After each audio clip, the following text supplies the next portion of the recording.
যখন আপনি রাতের আকাশের দিকে তাকান তখন আপনি আসলে শুধু মহাকাশ দেখছেন না, আপনি তাকিয়ে আছেন সরাসরি সময়ের দিকে। আপনার মাথার উপরে যে তারাগুলো ঝিকমিক করছে তারা আসলে ঠিক সেইখানে নেই যেখানে আপনি তাদের দেখছেন। আর শুধু তাই নয়, তারা ঠিক সেই সময়ও নেই যখন আপনি তাদের দেখছেন। কিছু তারার আলো যা আজ রাতে আপনার চোখে এসে পৌঁছাচ্ছে তা হয়তো তার উৎস থেকে কয়েকশো বা হাজার বছর আগে যাত্রা শুরু করেছিল, কিছু ক্ষেত্রে তো লক্ষ লক্ষ বছর। ভাবুন তো, সেই আলো এত দিন ধরে এই অনন্ত শূন্যতার মধ্যে দিয়ে প্রসারিত হতে থাকা মহাকাশের বুক চিরে, আর আজ ঠিক এই মুহূর্তে সে আপনার চোখে এসে ধরা দিল, খুব শান্তভাবে, খুব সাধারণভাবে, যেন লক্ষ লক্ষ বছর ধরে মহাবিশ্ব পাড়ি দেবার কোনো ক্লান্তিই তার নেই। নমস্কার। আজ রাতে আমরা এমন একটা প্রশ্নকে নিয়ে ভাবব যা বহু যুগ ধরে মানুষের মনে বিস্ময়ের কিনারায় বাসা বেঁধে আছে। এটা কোনো হইচই করার মতো প্রশ্ন নয়, কোনো জরুরি আলোচনারও বিষয় নয়। এটা শুধু একটা শান্ত গভীর রহস্য যা আমাদের জ্ঞানের সীমানার ঠিক বাইরে ঘোরাফেরা করছে। প্রশ্নটা হলো, আমাদের এই পর্যবেক্ষণযোগ্য মহাবিশ্বের বাইরে ঠিক কি আছে? আমরা এই প্রশ্নটার পেছন পেছন হেঁটে যাব, তবে খুব ধীরে। কোনো লেকচার বা ক্লাস নয়, তাড়াহুড়ো করে নয়, ঠিক যেন দুজন বন্ধু কোনো এক বাড়ির ছাদে বসে রাতের আকাশের দিকে তাকিয়ে আছে আর একে অপরকে খুব শান্ত গলায় জিজ্ঞেস করছে, আচ্ছা ওই তারাগুলোর পরেও কি আছে? আপনি যদি এই শান্ত মুহূর্তটা ইতিমধ্যেই উপভোগ করতে শুরু করে থাকেন তাহলে আমার খুব ভালো লাগবে যদি এই ভিডিওটাকে আলতো করে একটা লাইক দিয়ে দেন। আর যদি ঘুমের দেশে বিজ্ঞানের এমন গল্প আরও শুনতে চান তাহলে আমাদের এই আড্ডার আসরে যোগ দিতে পারেন সাবস্ক্রাইব করে। এখানকার সব গল্পই একই উদ্দেশ্য নিয়ে বানানো, মনকে শান্ত করা, আরাম দেওয়া আর এমন একটা বিস্ময়ের অনুভূতি জাগানো যা আপনার থেকে বিনিময়ে কিচ্ছু চায় না। আর হ্যাঁ, আপনি কোথা থেকে এই আড্ডাটা শুনছেন তা আমাকে কমেন্টে জানাতে ভুলবেন না কিন্তু। হতে পারে কোনো পাহাড়ের কোলে জঙ্গল ঘেরে একটা কটেজ থেকে, কিংবা কোনো বড় শহরের কোলাহল থেকে দূরে একটা ছাদ থেকে, অথবা এমন কোনো ছোট গ্রাম থেকে যার নাম আমি হয়তো কোনোদিনও শুনিনি। যখন আমি দেখি যে এই ঘুমের দেশের মানচিত্রটা পৃথিবীর নানা প্রান্ত থেকে এক এক করে জ্বলে উঠছে, তখন আমার ভীষণ ভালো লাগে। এই তারকাবিরচিত বিশ্ব মানচিত্রের নিচেও থাকে নানান গল্প, নানান স্বপ্ন, নানান প্রান্তর। আলোর দিগন্ত বা হরাইজন অফ লাইট, এটা কিন্তু আকাশে দেখতে পাওয়া কোনো দৃশ্যমান সীমানা নয়। আপনি আকাশে এমন কোনো রেখা খুঁজে পাবেন না যেখানে আলো শেষ হয়ে অন্ধকার শুরু হয়েছে। এটা আসলে একটা ধারণা, একটা কনসেপ্ট। এই ধারণাটা আমাদের বলে যে মহাবিশ্বের শুরু থেকে আজ পর্যন্ত আলোর কণাগুলো ঠিক কতটা পথ পাড়ি দেবার সময় পেয়েছে। কারণ সময় তো আর অসীম নয়। আমাদের মহাবিশ্ব, অন্তত আমরা এখনও পর্যন্ত যা বুঝতে পেরেছি, তার শুরু হয়েছিল প্রায় 13.8 বিলিয়ন বছর আগে। সেই মুহূর্তেই সময় আর স্থান বা স্পেস অ্যান্ড টাইমের জন্ম। ঠিক যেমনটা আমরা জানি, তার আগে কি ছিল সেই বিষয়ে আমাদের কাছে কোনো নির্ভরযোগ্য পদার্থবিদ্যার সূত্র নেই। কিছু ধারণা আছে, কিছু হাইপোথেসিস আছে, কিন্তু গল্পের যেটুকু অংশ আমরা পরিমাপ করতে পারি তার শুরু হয়েছিল বিগ ব্যাং বা মহাবিস্ফোরণের সঙ্গে। সেই প্রথম মুহূর্ত থেকে আলো চারিদিকে ছড়িয়ে পড়তে শুরু করলো। তবে শুরুর দিকে মহাবিশ্ব এতটাই উত্তপ্ত আর ঘন ছিল যে আলো ঠিকমতো স্বাধীনভাবে চলতে পারত না। ভাবুন তো, একটা ঘন ধোঁয়ায় ভরা ঘরের মধ্যে আপনি একটা টর্চ জ্বালিয়েছেন, আলোটাকে খুব বেশি দূর যেতে পারবে? পারবে না। ঠিক সেভাবেই তখন ফোটন অর্থাৎ আলোর কণারা মুক্তভাবে ভেসে বেড়ানো অন্য কণার সঙ্গে ধাক্কা খেয়ে আটকে যাচ্ছিল। পুরো মহাবিশ্বটা ছিল একটা গরম অস্বচ্ছ স্যুপের মতো। তারপর বিগ ব্যাংয়ের প্রায় 3,80,000 বছর পরে মহাবিশ্ব যথেষ্ট ঠান্ডা হলো। পরমাণু তৈরি হতে শুরু করলো, ইলেকট্রনগুলো নিউক্লিয়াসের আকর্ষণে বাধা পড়ল, আর মহাজাগতিক কুয়াশাটা ধীরে ধীরে পরিষ্কার হয়ে গেল। সেই প্রথমবার আলো কোনো বাধা ছাড়াই সোজা পথে চলতে শুরু করলো। সেই প্রথম আলো যা মহাবিশ্বকে প্রথমবার স্বচ্ছ করেছিল তা আজও যাত্রা করে চলেছে। আমরা একেই বলি কসমিক মাইক্রোওয়েভ ব্যাকগ্রাউন্ড বা সিএমবি। এটা হলো মহাবিশ্বের সবচেয়ে পুরনো আলো যা আমরা ধরতে পারি, খালি চোখে নয়, বিশেষ যন্ত্রের সাহায্যে। বিজ্ঞানীরা যখন সিএমবি পরিমাপ করেন তখন তারা আসলে মহাবিশ্বের একেবারে শৈশবের একটা মুহূর্তকে দেখছেন, মহাবিশ্বের প্রথম কান্নার শব্দের মতো। মহাকাশের প্রসারণের সাথে সাথে সেই আলোও প্রসারিত হয়েছে, তার শক্তি কমেছে, সে আরও ঠান্ডা হয়েছে। একসময় যা ছিল প্রচণ্ড শক্তিশালী বিকিরণ বা রেডিয়েশন, তা আজ মাইক্রোওয়েভ স্পেকট্রামে একটা নরম শীতল আভা হিসেবে রয়ে গেছে। এর উষ্ণতা এখন মাত্র 2.7 কেলভিন, অর্থাৎ পরম শূন্যের বা -273 ডিগ্রি সেলসিয়াসের থেকে মাত্র কয়েক ডিগ্রি বেশি। আর এটা আছে সর্বত্র। আপনি যেদিকেই আপনার যন্ত্র তাক করুন না কেন, এই হালকা, প্রাচীন, প্রায় নিখুঁতভাবে সমান আভাটিকে আপনি খুঁজে পাবেনই। অনেকটা পুরনো রেডিওর নরম হিসিস শব্দের মতো, যা সব স্টেশনের ফাঁকে ফাঁকে শোনা যেত। কিন্তু এই আলোটাও আমাদের দেখার সীমানার ভেতর থেকেই আসছে। এর বাইরেও হয়তো আরও গ্যালাক্সি, তারা, গ্রহ, আরও নানা রকমের অজানা জিনিস রয়ে গেছে। কিন্তু তাদের আলো আমাদের কাছে এখনও এসে পৌঁছানোর মতো যথেষ্ট সময় পায়নি। আর যেহেতু আমাদের মহাবিশ্ব স্থির নয়, এটি ক্রমশ প্রসারিত হচ্ছে। আর শুধু প্রসারিতই হচ্ছে না, এর গতি ক্রমাগত বাড়ছে। তাই বহু দূরের সেই অঞ্চলগুলোর আলো হয়তো কোনো দিনও আমাদের কাছে এসে পৌঁছতে পারবে না। তাদের থেকে আজ যে আলো রওনা দিচ্ছে, সেটা কোনোদিনও এখানে এসে পৌঁছতে পারবে না। কারণটা এমন নয় যে আলোটা দুর্বল হয়ে যাচ্ছে। কারণটা হলো আমাদের আর তাদের মাঝখানের স্থান বা স্পেস নিজেই এত দ্রুত গতিতে প্রসারিত হচ্ছে যে আলো সেই দূরত্বটা কোনোদিনও অতিক্রম করতে পারবে না। ব্যাপারটা একটু অদ্ভুত লাগতে পারে। আমরা তো সাধারণত ভাবি, যদি আমরা যথেষ্ট সময় ধরে অপেক্ষা করি তাহলে আরও দূরের জিনিস দেখতে পাব। ঠিক যেমন সমুদ্রের তীরে দাঁড়িয়ে থাকলে দিগন্তের ওপার থেকে একটা জাহাজকে ধীরে ধীরে ভেসে আসতে দেখা যায়।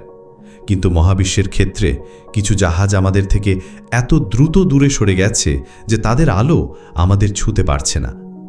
এটাই হলো আলোর দিগন্ত। এটা মহাকাশের কোনো সীমানা নয়, এটা হলো যোগাযোগের সীমানা। এমন একটা বিন্দু যার ওপারে ঘটে যাওয়া কোনো ঘটনা আর কোনোদিন আমাদের উপর প্রভাব ফেলতে পারবে না, আমরা যতই অপেক্ষা করি না কেন।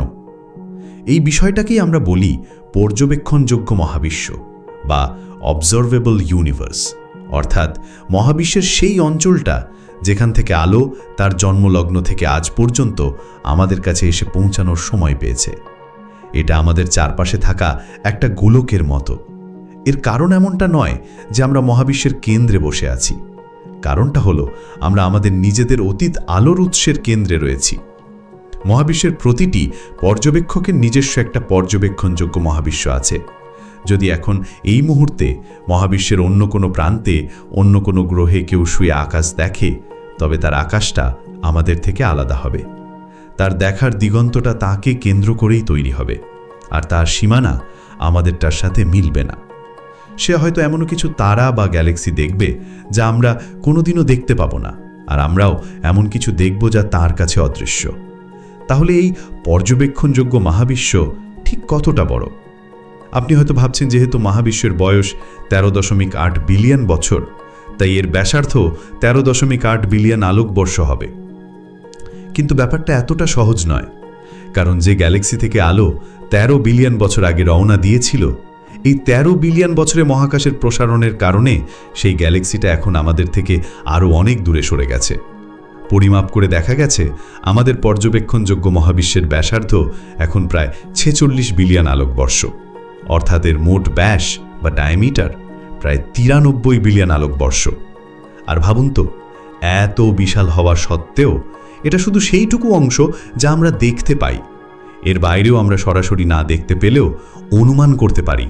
সিএমবি সব দিকে প্রায় সমান হওয়া থেকে বিজ্ঞানীরা মনে করেন যে আমাদের দেখার সীমানার বাইরেও মহাবিশ্বটা ঠিক এই রকমই আছে। আরও গ্যালাক্সি, আরও তারা, আরও বিশাল বিশাল মহাজাগতিক কাঠামো। কিন্তু আমরা যা অপেক্ষা করি আর যা আমরা প্রমাণ করতে পারি, তার মধ্যে একটা সূক্ষ্ম পার্থক্য আছে। আমাদের সমস্ত মডেল, সমস্ত সমীকরণ, সব কিছু আলোর ওপর নির্ভরশীল। আলোই আমাদের কাছে খবর নিয়ে আসে, আর সব দূতের মতোই তারও ক্ষমতা সময় আর দূরত্বর দ্বারা সীমাবদ্ধ। তাই আলোর দিগন্ত শুধুমাত্র একটা দূরত্বের মাপ নয়, এটা হলো জ্ঞান আর অনুমানের মাঝখানের একটা সীমারেখা। অনন্তকাল ঠিক কতটা দূর?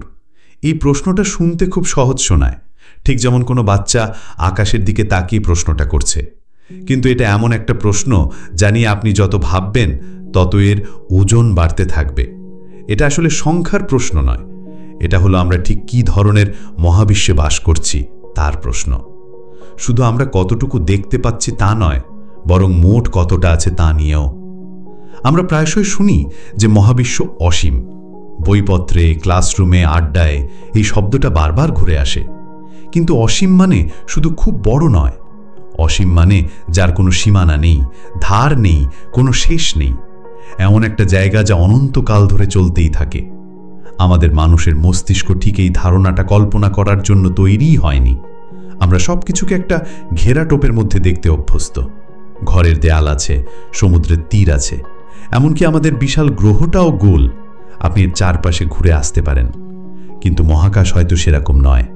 মহাবিশ্ব অসীম হতে পারে, আবার নাও হতে পারে। এটাই হলো কসমোলজির একটা অমীমাংসিত প্রশ্ন। মহাবিশ্বের আকৃতি বা চেহারাটাই ক্ষেত্রে খুব গুরুত্বপূর্ণ। যদি মহাবিশ্ব স্থানিকভাবে সমতল হয়, আর এখনো পর্যন্ত সমস্ত পরিমাপ সেদিকেই ইঙ্গিত দিচ্ছে, তাহলে এটা অসীম হবার সম্ভাবনাই বেশি। সমতল জ্যামিতি মানে হলো, যদি আপনি একটা সরল রেখা ধরে এগোতে থাকেন, তাহলে আপনি কোনোদিনও ঘুরে আবার আগের জায়গায় ফিরে আসবেন না। আপনি শুধু চলতে থাকবেন, চলতেই থাকবেন। এটা আমাদের পৃথিবীর মতো নয়। পৃথিবীতে আপনি যদি একদিকে হাঁটতে থাকেন, তাহলে একসময় ঠিক শুরুর জায়গায় ফিরে আসবেন। এটাকে বলে একটা বদ্ধ মহাবিশ্ব। এর কোনো ভৌতিক কিনারা নেই, কিন্তু এটা নিজের মধ্যে বেঁকে গিয়ে একটা বদ্ধ আকার নিয়েছে, অর্থাৎ সসীম কিন্তু সীমানাহীন। অন্যদিকে একটা অসীম সমতল মহাবিশ্ব একটা অনন্ত বিস্তৃত চাদরের মতো। এর কোনো শেষ নেই, কোনো বাইরের দেয়াল নেই। আপনি চিরকাল ধরে একটা সরল রেখায় উড়ে গেলেও কোনোদিন দেয়ালে ধাক্কা খাবেন না। কিন্তু মজাটা হলো, মহাবিশ্ব যদি সত্যি অসীম হয়, তাহলেও আমরা কোনোদিন সেটা নিশ্চিতভাবে জানতে পারবো না, কারণ আমরা আমাদের পর্যবেক্ষণযোগ্য মহাবিশ্বের বুদবুদের মধ্যেই আটকে আছি। আমরা যতই উন্নত যন্ত্র বানাই না কেন, আলোর পৌঁছানোর একটা সীমা থাকবেই। অনন্তকাল ঠিক কতটা দূর, এই প্রশ্নটা শুনতে খুব সহজ শোনায়, ঠিক যেন কোনো বাচ্চা আকাশের দিকে তাকিয়ে প্রশ্নটা করছে। কিন্তু এটা এমন একটা প্রশ্ন যা নিয়ে আপনি যত ভাববেন ততই এর ওজন বাড়তে থাকবে। এটা আসলে সংখ্যার প্রশ্ন নয়, এটা হলো আমরা ঠিক কী ধরনের মহাবিশ্বে বাস করছি তার প্রশ্ন। শুধু আমরা কতটুকু দেখতে পাচ্ছি তা নয়, বরং মোট কতটা আছে তা নিয়েও। আমরা প্রায়শই শুনি যে মহাবিশ্ব অসীম, ইনফাইনাইট। বইপত্রে, ক্লাসরুমে, আড্ডায় এই শব্দটা বারবার ঘুরে আসে। কিন্তু অসীম মানে শুধু খুব বড় নয়। অসীম মানে যার কোনো সীমানা নেই, কোনো ধার নেই, কোনো শেষ নেই। এমন একটা জায়গা যা অনন্তকাল ধরে চলতেই থাকে। আমাদের মানুষের মস্তিষ্ক ঠিক এই ধারণাটা কল্পনা করার জন্য তৈরিই হয়নি। আমরা সব কিছুকে একটা ঘেরা টোপের মধ্যে দেখতে অভ্যস্ত। ঘরের দেওয়াল আছে, সমুদ্রের তীর আছে, এমনকি আমাদের বিশাল গ্রহটাও গোল। আপনি চারপাশে ঘুরে আসতে পারেন। কিন্তু মহাকাশ হয়তো সেরকম নয়। মহাবিশ্ব অসীম হতেও পারে, আবার নাও হতে পারে। এটাই হলো কসমোলজির একটা অমীমাংসিত প্রশ্ন। মহাবিশ্বের আকৃতি বা চেহারাটা ক্ষেত্রে খুব গুরুত্বপূর্ণ। যদি মহাবিশ্ব স্থানিকভাবে সমতল হয় আর এখনো পর্যন্ত সমস্ত পরিমাপ সেদিকে ইঙ্গিত দিচ্ছে, তাহলে এটা অসীম হওয়ার সম্ভাবনাই বেশি। সমতল জ্যামিতি মানে হলো, আপনি যদি একটা সরল রেখা ধরে এগোতে থাকেন, তাহলে আপনি কোনোদিনও ঘুরে আবার আগের জায়গায় ফিরে আসবেন না। আপনি শুধু চলতেই থাকবেন, চলতেই থাকবেন। এটা আমাদের পৃথিবীর মতো নয়। পৃথিবীতে আপনি যদি একদিকে হাঁটতে থাকেন, তাহলে একসময় ঠিক শুরুর জায়গাতেই ফিরে আসবেন। এটাকে বলে একটা বদ্ধ মহাবিশ্ব বা ক্লোজড ইউনিভার্স। এর কোনো ভৌতিক কিনারা নেই, কিন্তু এটা নিজের মধ্যে বেঁকে গিয়ে একটা বদ্ধ আকার নিয়েছে, অর্থাৎ সসীম কিন্তু সীমানাহীন। অন্যদিকে একটা অসীম সমতল মহাবিশ্ব একটা অনন্ত বিস্তৃত চাদরের মতো। এর কোনো শেষ নেই, কোনো বাইরের দেওয়াল নেই। আপনি চিরকাল ধরে একটা সরল রেখায় উড়ে গেলেও কোনোদিনও দেওয়ালে ধাক্কা খাবেন না। কিন্তু মজাটা হলো, মহাবিশ্ব যদি সত্যিই অসীম হয়, তাহলেও আমরা কোনোদিনও সেটা নিশ্চিতভাবে জানতে পারবো না, কারণ আমরা আমাদের পর্যবেক্ষণযোগ্য মহাবিশ্বের বুদবুদের মধ্যেই আটকে আছি। আমরা যতই উন্নত যন্ত্র বানাই না কেন, আলোর পৌঁছানোর একটা সীমা থাকবেই। তাহলে অনন্তকাল ঠিক কতটা দূর? যদি আপনি জানতে চান যে মহাকাশ নিজে ঠিক কতটা বিস্তৃত, তাহলে সত্যি উত্তরটা হলো আমরা জানি না। এটা হয়তো কোনো সীমা ছাড়াই চলতেই থাকে, অথবা এটা এত বিশাল আকারে নিজের উপর বেঁকে আছে যে আমরা সেই বক্রতাটা এখনো ধরতে পারিনি। আমাদের কাছে যা ডেটা আছে তা একটা সমতল মহাবিশ্বের কথাই বলে, যা অসীমতার ধারণাকে সমর্থন করে। এর সাথে জড়িয়ে আছে ইনফ্লেশন থিওরি বা মহাজাগতিক স্মৃতির ধারণা। বিগ ব্যাংয়ের ঠিক আগে 1 সেকেন্ডেরও কম সময়ে মহাবিশ্ব আলোর চেয়েও বেশি গতিতে প্রসারিত হয়েছিল। এই প্রচণ্ড প্রসারণের ফলে মহাবিশ্ব এত বিশাল হয়ে গেছে যে আমরা যে অংশটা দেখি সেটা হয়তো একটা অসীম বিস্তারের সামান্য একটা কোণা মাত্র। এই তত্ত্ব অনুযায়ী এমনও হতে পারে যে মহাবিশ্বে কিছু কিছু অংশে এই ইনফ্লেশন বা স্ফীতি কোনোদিনই শেষ হয়নি, আর সেখানে নতুন নতুন পকেট মহাবিশ্ব তৈরি হয়েই চলেছে, যার প্রত্যেকটার নিজস্ব পর্যবেক্ষণযোগ্য সীমানা আছে। আমরা হয়তো সেরকমই অগণিত মহাবিশ্বের মধ্যে একটা। ভাবুন তো, একটা বিশাল লেপ বা কাঁথার কথা। প্রত্যেকটা ছোট্ট ছোট্ট খোপ হলো এক একটা মহাবিশ্ব। আমাদেরটা হলো সেরকমই একটা খোপ। বাকিগুলো আমাদের আলোর দিগন্তের বাইরে, আমরা কোনোদিন তাদের দেখতে পাবো না, কিন্তু তারাও বাস্তব। আর এখান থেকে একটা অদ্ভুত সত্য বেরিয়ে আসে। পর্যবেক্ষণের একটা সীমা আছে। এমন অনেক সত্য থাকতে পারে যা বাস্তব, কিন্তু প্রমাণের নাগালে চিরকালের ফতো বাইরে। কারণ প্রকৃতির নিয়মই আমাদের জানা আর না জানার মধ্যে একটা দেওয়াল তুলে দিয়েছে। আর যদি মহাবিশ্ব সত্যিই অসীম হয়, তাহলে শুধু যে সবকিছু সম্ভব তাই নয়, যা কিছু ঘটা সম্ভব তা কোথাও না কোথাও ঘটবেই। পর্যাপ্ত স্থান আর সময় পেলে পদার্থকণা পদার্থবিদ্যার নিয়ম মেনে সম্ভাব্য সমস্ত বিন্যাসে নিজেদের সাজিয়ে নেবে। এর মধ্যে আমাদের এই গ্রহ, আমাদের এই গ্যালাক্সি, এমনকি আপনি নিজেও আছেন। আপনার শ্বাস প্রশ্বাস, আপনার হৃদস্পন্দন, আপনার চিন্তা ভাবনা সমেত আপনার একটা হুবহু প্রতিরূপ কোথাও না কোথাও থাকতেই পারে। এর কারণ এমনটা নয় যে মহাবিশ্ব নিজেকে নকল করতে চাইছে। কারণটা হলো অসীম বৈচিত্র্য পুনরাবৃত্তির নিশ্চয়তা দেয়। এই ধারণাটা মাথা ঘুরিয়ে দেওয়ার মতো, কিন্তু ভয় পাওয়ার কিছু নেই। আপনি হাজারটা প্রতিরূপের মধ্যে হারিয়ে যাওয়া একজন নন। আপনি হলেন আপনি। আপনার মুহূর্তটা একান্তই আপনার। অসীম সংখ্যক অন্যরা থাকলেও তারা আপনার এই মুহূর্তের গুরুত্বকে কেড়ে নিতে পারে না। তৃতীয় পর্ব, মহাবিশ্বের গতির নিয়ম। আলো যেভাবে চলে তার মধ্যে একটা অদ্ভুত শান্ত ধ্রুবক ভাব আছে। সে তাড়াহুড়ো করে না, আবার ধীরেও চলে না। সে শুধু ভ্রমণ করে, সবসময় একই গতিতে। কে দেখছে বা যে দেখছে সে কত দ্রুত চলছে তাতে তার কিচ্ছু যায় আসে না। মহাকাশে এই গতিটাই আমাদের জানার সব কিছুকে নির্ধারণ করে দেয়। আলোর গতি শুধু একটা সংখ্যা নয়, এটা একটা নিয়ম। প্রায় প্রতি সেকেন্ডে 3 লাখ কিলোমিটার। 1 সেকেন্ডে আলো পৃথিবীকে 7 বারেরও বেশি চক্কর কেটে ফেলতে পারে। এই গতি এতটা বেশি যে দৈনন্দিন জীবনে আমরা এর দেরিটা টেরও পাই না। আপনি যখন আলো জ্বালান মনে হয় সঙ্গে সঙ্গে জ্বলে উঠল। চাঁদের দিকে তাকালে মনে হয় ও তো এখানেই আছে, কিন্তু তার আলো আপনার চোখে আসতে 1 সেকেন্ডের একটু বেশি সময় নেয়। আর সূর্য, তার আলো পৃথিবীতে আসতে প্রায় 8 মিনিট লাগে। এই দেরিগুলো মহাকাশে আরও বড় হতে থাকে। যে তারাটা আমাদের থেকে 10 আলোকবর্ষ দূরে, তাকে আমরা 10 বছর আগের অবস্থায় দেখছি। যে গ্যালাক্সি 200 কোটি আলোকবর্ষ দূরে, তার যে আলো আমরা দেখছি তা আপনার জন্মের 200 কোটি বছর আগে রওনা দিয়েছিল। আপনি শুধু মহাকাশের দিকে তাকাচ্ছেন না, আপনি আসলে ইতিহাসের দিকে তাকিয়ে আছেন। এই জন্যে আলোর গতিকে বলা হয় মহাবিশ্বের স্পিড লিমিট। কোনো কিছুই, কোনো বস্তু, কোনো সংকেত, কোনো তথ্য এর চেয়ে দ্রুত যেতে পারে না। এটা কোনো প্রযুক্তিগত সমস্যা না যে আমরা একদিন সমাধান করে ফেলব। এটা বাস্তবতার একটা অন্তর্নিহিত বৈশিষ্ট্য। আর এই সীমাটাই আমাদের পর্যবেক্ষণযোগ্য মহাবিশ্বকে নির্ধারণ করে। অনেক সময় মনে হতে পারে যদি আমরা আলোর চেয়ে দ্রুত একটা মহাকাশযান টানতে পারতাম। কিন্তু আইনস্টাইনের আপেক্ষিকতাবাদ থেকে শুরু করে কোয়ান্টাম ফিল্ড থিওরি পর্যন্ত আমাদের সব তত্ত্ব একটাই কথা বলে যে এই সীমাটা ভাঙা যায় না। আপনি যদি আলোর গতির কাছাকাছি যাওয়ার চেষ্টা করেন তাহলে আপনার ভর অসীম হয়ে যাবে, আপনার অসীম শক্তির প্রয়োজন হবে, আর আপনার দৃষ্টিকোণ থেকে সময় অত্যন্ত ধীর হয়ে যাবে।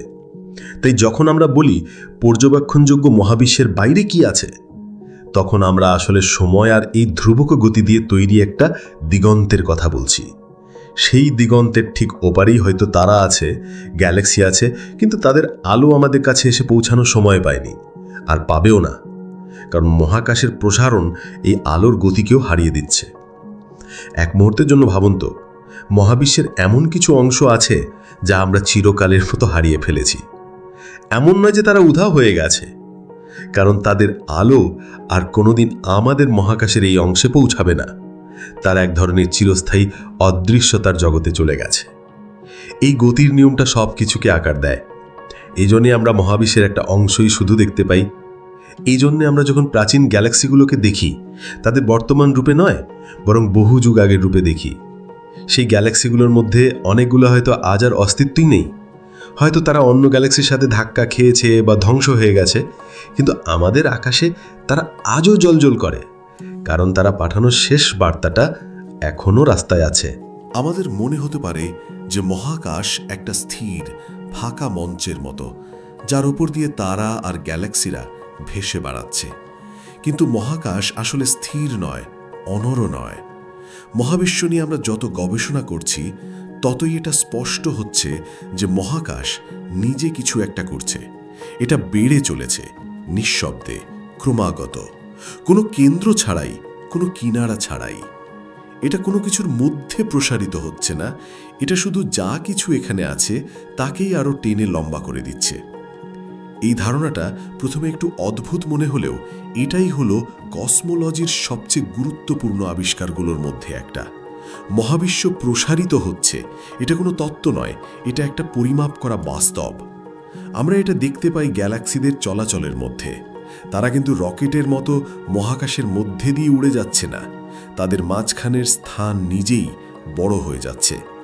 গ্যালাক্সিরা স্থির থাকলেও তাদের মধ্যে দূরত্ব বেড়ে চলেছে। ব্যাপারটা প্রথম লক্ষ্য করেন জ্যোতির্বিদ এডউইন হাবল 1920-র দশকে। তিনি দেখেন যে দূরের গ্যালাক্সিদের থেকে আসা আলো বর্ণালীর লাল প্রান্তের দিকে সরে যাচ্ছে, যাকে বলা হয় রেড শিফট বা লাল সরণ। এই রেড শিফটের কারণ হলো গ্যালাক্সিরা আমাদের থেকে দূরে সরে যাচ্ছে, আর তারা যত দূরে, তাদের দূরে সরে যাওয়ার গতিও তত বেশি। একটা স্থির মহাবিশ্বে এই প্যাটার্নটার কোনো মানে হয় না, কিন্তু যদি মহাকাশ নিজেই প্রসারিত হতে থাকে তাহলে এইটাই হওয়ার কথা। ভাবুন, একটা বেলুনের গায়ে আপনি কয়েকটা ফুটকি এঁকে দিলেন। এবার বেলুনটা ফোলান, ফুটকিগুলো একে অপরের থেকে দূরে সরে যাবে। এর কারণ এমন নয় যে ফুটকিগুলো বেলুনের ওপর দিয়ে হেঁটে যাচ্ছে, কারণটা হলো বেলুনের পৃষ্ঠতলটাই প্রসারিত হচ্ছে। কোনো একটা ফুটকিই কেন্দ্র নয়, প্রত্যেকটা ফুটকিই দেখবে যে বাকিরা তার থেকে দূরে সরে যাচ্ছে। আমাদের মহাবিশ্ব ঠিক এভাবেই আচরণ করে। তবে একটা কথা মনে রাখতে হবে, সব কিছুই কিন্তু প্রসারিত হচ্ছে না। গ্যালাক্সিরা নিজেরা বড় হয়ে যাচ্ছে না, আমাদের সৌরজগৎ একই আকারের আছে। কারণ স্থানীয় মহাকর্ষ বল বা গ্র্যাভিটি বা অন্য শক্তিগুলো, যেমন তড়িৎচুম্বকীয় বল, এই প্রসারণের বিরুদ্ধে কাজ করে জিনিসগুলোকে একসাথে ধরে রাখে। এই প্রসারণটা শুধুমাত্র বিশাল মহাজাগতিক দূরত্বের ক্ষেত্রেই চোখে পড়ে, যেখানে মহাকর্ষ বল খুব দুর্বল। আর মহাকাশের এই প্রসারণের হারটাও কিন্তু সবসময় এক ছিল না। বিজ্ঞানীরা একসময় ভেবেছিলেন যে মহাকর্ষ বলের টানে এই প্রসারণের গতি হয়তো ধীরে ধীরে কমে আসবে, হয়তো একদিন এটা থেমেও যাবে, অথবা উল্টো দিকে সব কিছু আবার এক জায়গায় ফিরে আসবে শুরু করবে, যাকে বলা হতো বিগ ক্রাঞ্চ বা মহাসংকোচন। কিন্তু 1998 সালে এই ধারণাটা পুরোপুরি বদলে গেল। জ্যোতির্বিজ্ঞানীরা দূরের সুপারনোভা বা বিস্ফোরিত তারা পর্যবেক্ষণ করে একটা আশ্চর্যজনক জিনিস আবিষ্কার করলেন। সুপারনোভাগুলো যতটা উজ্জ্বল দেখানোর কথা ছিল, তার চেয়ে অনুজ্জ্বল দেখাচ্ছিল। এর একটাই মানে হতে পারে যে তারা যতটা দূরে থাকার কথা, তার থেকেও বেশি দূরে আছে। অর্থাৎ মহাবিশ্বের প্রসারণের গতি কমছে না, বরং বাড়ছে। মহাকাশ শুধু প্রসারিত হচ্ছে না, এর গতি ত্বরান্বিত হচ্ছে বা অ্যাক্সিলারেট হচ্ছে। এই ত্বরণের কারণ হিসেবে বিজ্ঞানীরা একটা রহস্যময় শক্তির কথা বললেন, যার নাম দেওয়া হলো ডার্ক এনার্জি বা গুপ্ত শক্তি। এটা ঠিক কী জিনিস আমরা আজও জানি না। আমরা এটাকে সরাসরি ধরতে পারিনি, কিন্তু এর প্রভাব আমরা পরিমাপ করতে পারি। এটা মহাবিশ্বের মোট শক্তির প্রায় 68%। এটা মাধ্যাকর্ষণের মতো টানে না, বরং সবকিছুকে একে অপরের থেকে দূরে ঠেলে দেয়। যদি এই ত্বরণ চলতেই থাকে, তাহলে বহু বহু বছর পরে মহাবিশ্ব আরও অনেক বেশি ফাঁকা আর নিঃসঙ্গ হয়ে যাবে। গ্যালাক্সিগুলো এক একে আমাদের আলোর দিগন্তের বাইরে চলে যাবে। রাতের আকাশ অন্ধকার হয়ে যাবে, কারণ তারাগুলো নিভে যাবে বলে নয়, কারণ তাদের আলো আমাদের কাছে এসে পৌঁছানোর আগেই মাঝখানের স্থানটা এতটাই বেড়ে যাবে যে সেই দূরত্বটা আর পার করা সম্ভব হবে না। শেষ পর্যন্ত শুধুমাত্র আমাদের কাছে থাকা যে গ্যালাক্সিগুলো মহাকর্ষের টানে আমাদের সাথে বাঁধা, শুধু তারাই দৃশ্যমান থাকবে। বাকি মহাবিশ্ব চিরকালের মতো অদৃশ্য হয়ে যাবে। ভাবুন তো, সেই দূর সুদূর ভবিষ্যতে যদি কোনো সভ্যতার জন্ম হয়, তারা হয়তো কোনো দিন জানতে পারবে না যে একটা বিগ ব্যাং হয়েছিল বা মহাবিশ্বে আরও কোটি কোটি গ্যালাক্সি আছে। তাদের কাছে মহাবিশ্ব মানে হবে শুধু তাদের নিজেদের গ্যালাক্সি। মহাবিশ্বের উৎপত্তির সমস্ত প্রমাণ তখন সময়ের অতলে হারিয়ে যাবে, নাগালের বাইরে চলে যাবে। এই পার্সপেক্টিভ থেকে দেখলে আমরা মহাবিশ্বের ইতিহাসে এক বিশেষ সময় বেঁচে আছি। এমন একটা যুগ যখন আমরা বিগ ব্যাংয়ের প্রতিধ্বনি শুনতে পাই, যখন আমরা দূরের গ্যালাক্সিদের আলো দেখতে পাই, যখন আমরা মহাবিশ্বের বিশাল কাঠামোটা বুঝতে পারি। এই সুযোগটা চিরকাল থাকবে না। যদি আপনি এই মহাবিশ্বের সব তারা, সব গ্রহ, সব আলো নিভিয়ে দিতে পারতেন, তাহলেও কিন্তু একটা জিনিস অবশিষ্ট থাকত, একটা হালকা গুঞ্জন। ঠিক শব্দ নয়, এক ধরনের আভা। এটা সর্বত্র আছে, কিন্তু কোনো নির্দিষ্ট দিক থেকে আসছে না। এটা আমাদের চারদিকে সব সময় ঘিরে রেখেছে। মহাকাশের সবচেয়ে অন্ধকার কোণেও এর অস্তিত্ব আছে, শান্ত, ধ্রুবক, প্রাচীন। আমরা একেই বলি কসমিক মাইক্রোওয়েভ ব্যাকগ্রাউন্ড বা সিএমবি। কেউ বলে এটা মহাবিশ্বের শৈশবের পরশ, কেউ বলে বিগ ব্যাংয়ের প্রতিধ্বনি। এই আলোটা হলো আমাদের দেখা সবচেয়ে পুরনো জিনিস। এটা এমন একটা সময়ের যখন কোনো তারা তৈরি হয়নি, কোনো গ্যালাক্সি জন্মায়নি। এই আলোটা এসেছে বিগ ব্যাংয়ের প্রায় 3,80,000 বছর পরের একটা মুহূর্ত থেকে, যখন মহাবিশ্ব শেষ পর্যন্ত স্বচ্ছ হয়েছিল। এর আগে মহাবিশ্ব ছিল একটা উত্তপ্ত ঘন প্লাজমার কুয়াশা। ফোটন বা আলোর কণারা এক পা এগোলেই অন্য কণার সাথে ধাক্কা খেত। কিন্তু মহাবিশ্ব ঠান্ডা হওয়ার সাথে সাথে পরমাণু তৈরি হলো, আর সেই কুয়াশা কেটে গেল। আর সেই মুহূর্তে যে আলো মুক্ত হয়েছিল, সেই আলোই হলো সিএমবি। কোটি কোটি বছর ধরে মহাবিশ্বের প্রসারণের ফলে এই আলো প্রসারিত হয়েছে, এর শক্তি কমে গেছে, এর তাপমাত্রা কমে গেছে। কিন্তু এটা আজও আছে, যন্ত্রের সাহায্যে একে ধরা যায়। আর এটা আমাদের মহাবিশ্বের জন্ম ইতিহাসের সবচেয়ে বড় প্রমাণ। 1965 সালে প্রায় দুর্ঘটনাবশত এই সংকেতটি আবিষ্কৃত হয়। আর্নো পেনজিয়াস এবং রবার্ট উইলসন নামের দুজন ইঞ্জিনিয়ার তাদের রেডিও অ্যান্টেনা থেকে একটা অদ্ভুত, বিরক্তিকর শব্দ দূর করার চেষ্টা করছিলেন। কিন্তু তারা যেদিকেই অ্যান্টেনা ঘোরান না কেন, সেই শব্দটা থেকেই যাচ্ছিল। পরে তারা বুঝতে পারেন ওটা কোনো গলমাল নয়, ওটা আসলে মহাবিশ্বের শৈশবের প্রতিধ্বনি।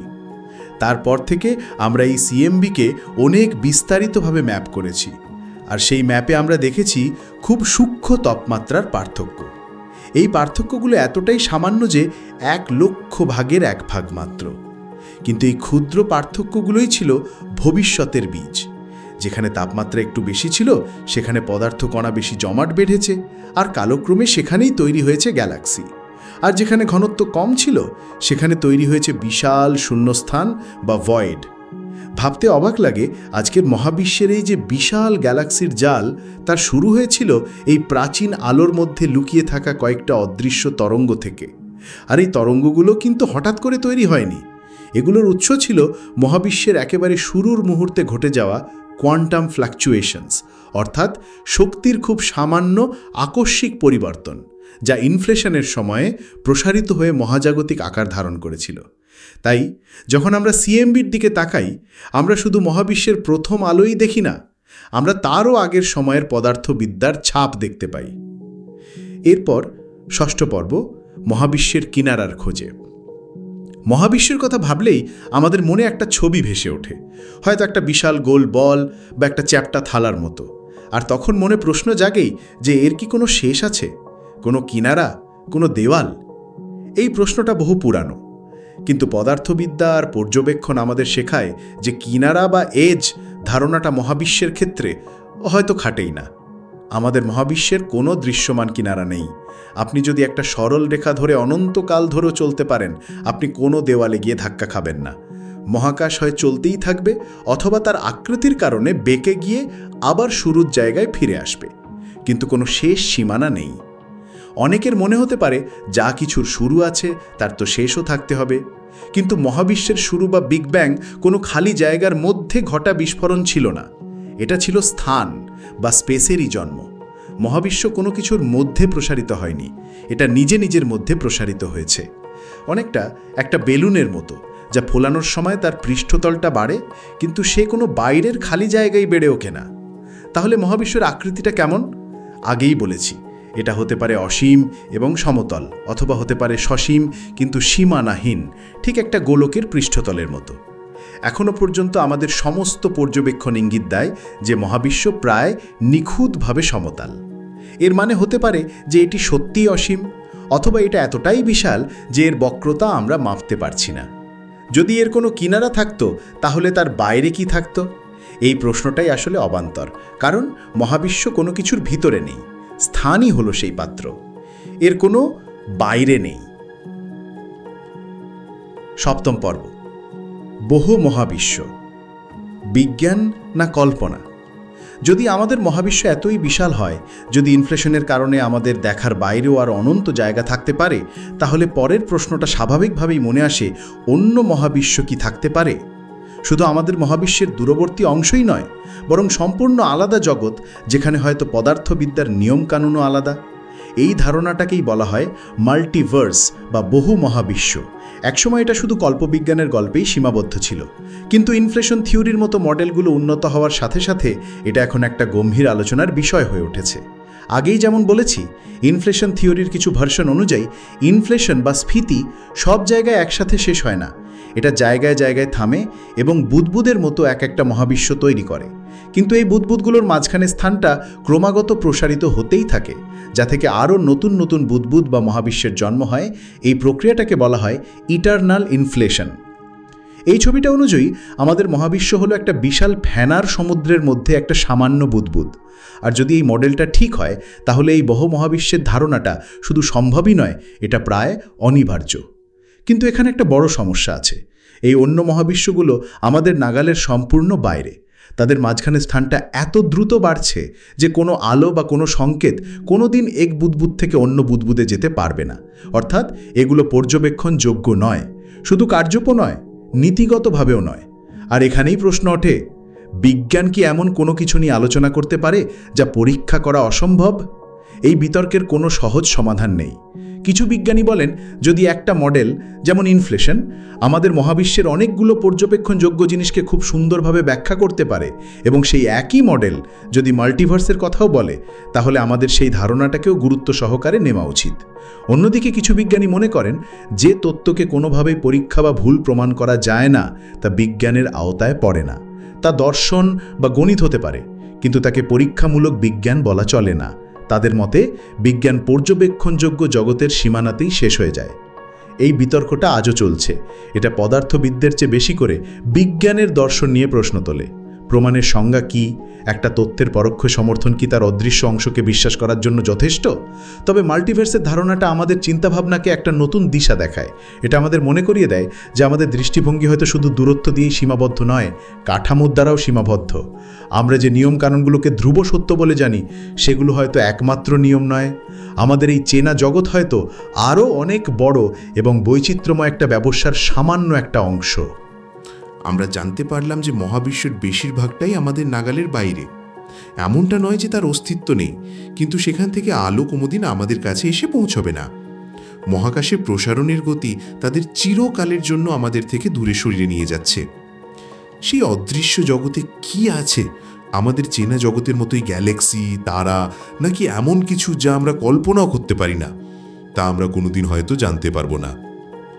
এই না জানাটা আমাদের বিজ্ঞান চর্চাকে থামিয়ে দেয় না, কিন্তু তার সীমানাটা নির্ধারণ করে দেয়।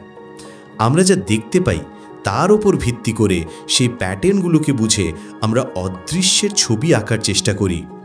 আমরা ধরে নিই যে মহাবিশ্বের সব জায়গাতেই নিয়মকানুনগুলো একই রকম। এই ধারণাটাকে বলা হয় কসমোলজিক্যাল প্রিন্সিপাল। সিএমবির সামঞ্জস্যতা বা গ্যালাক্সিদের সুষম বন্টন এই ধারণাটাকেই সমর্থন করে। কিন্তু দিনের শেষে এটা একটা অনুমানই থেকে দেয়। আর সময়ের সাথে সাথে আমাদের এই দেখার জগৎটা আরও ছোট হয়ে আসবে। ডার্ক এনার্জির প্রভাবে মহাবিশ্ব আরও দ্রুত প্রসারিত হবে, আর একে একে গ্যালাক্সিরা আমাদের দিগন্তের ওপারে মিলিয়ে যাবে। আমরা এক মহাজাগতিক একাকিত্বের দিকে এগিয়ে চলেছি। কিন্তু এর মধ্যে কোনো ভয় বা হতাশার কারণ নেই, বরং একটা অদ্ভুত প্রশান্তি আছে। এই বিশাল, প্রায় অকল্পনীয় মহাবিশ্বের মধ্যে আমরা একটা ক্ষুদ্র বিন্দুতে, একটা ক্ষুদ্র মুহূর্তের জন্য বেঁচে আছি, আর এইটুকু সময়ই আমরা মহাবিশ্বের 13.8 বিলিয়ন বছরের ইতিহাস পড়ে ফেলার সুযোগ পেয়েছি। যে আলো কোটি কোটি বছর ধরে দর্ত্রা করে আজ আমাদের কাছে এসে পৌঁছেছে, সেই আলোর সংকেতগুলোকে পাঠোদ্ধার করে আমরা আমাদের উৎসকে খুঁজে বের করার চেষ্টা করছি। এটাই তো সবচেয়ে বড় আশ্চর্যের বিষয়। মহাবিশ্বের নীরবতা আমাদের ঘিরে রেখেছে। যে প্রশ্নগুলোর উত্তর আমরা কোনোদিন পাব না, সেই প্রশ্নগুলি হয়তো আমাদের সবচেয়ে মূল্যবান সম্পদ, কারণ তারা আমাদের মনে করিয়ে দেয় আমরা কতটা ক্ষুদ্র আর আমাদের জানার ইচ্ছাটা কতটা অনিন্ত। তাই এখন যখন আপনি বিশ্রামে যাবেন, এই কথাটা ভাবতে পারেন, এই অনন্ত নীরবতার ওপারে, আমাদের দৃষ্টির সীমানার বাইরে বাকি মহাবিশ্ব তার নিজের গল্প বুনে চলেছে। সে গল্প আমরা কোনোদিন শুনব না, কিন্তু তার অস্তিত্ব আছে। সে তারাদের জন্ম দিচ্ছে, গ্যালাক্সিদের বুনছে, আর আমাদের মতোই অগণিত নিয়ে এগিয়ে চলেছে। আর সেই না জানা, না দেখা অনন্তের একটা অংশ হই আপনি এখানে শুয়ে আছেন। এখন শান্তিতে ঘুমান। ভালো থাকবেন। শুভরাত্রি।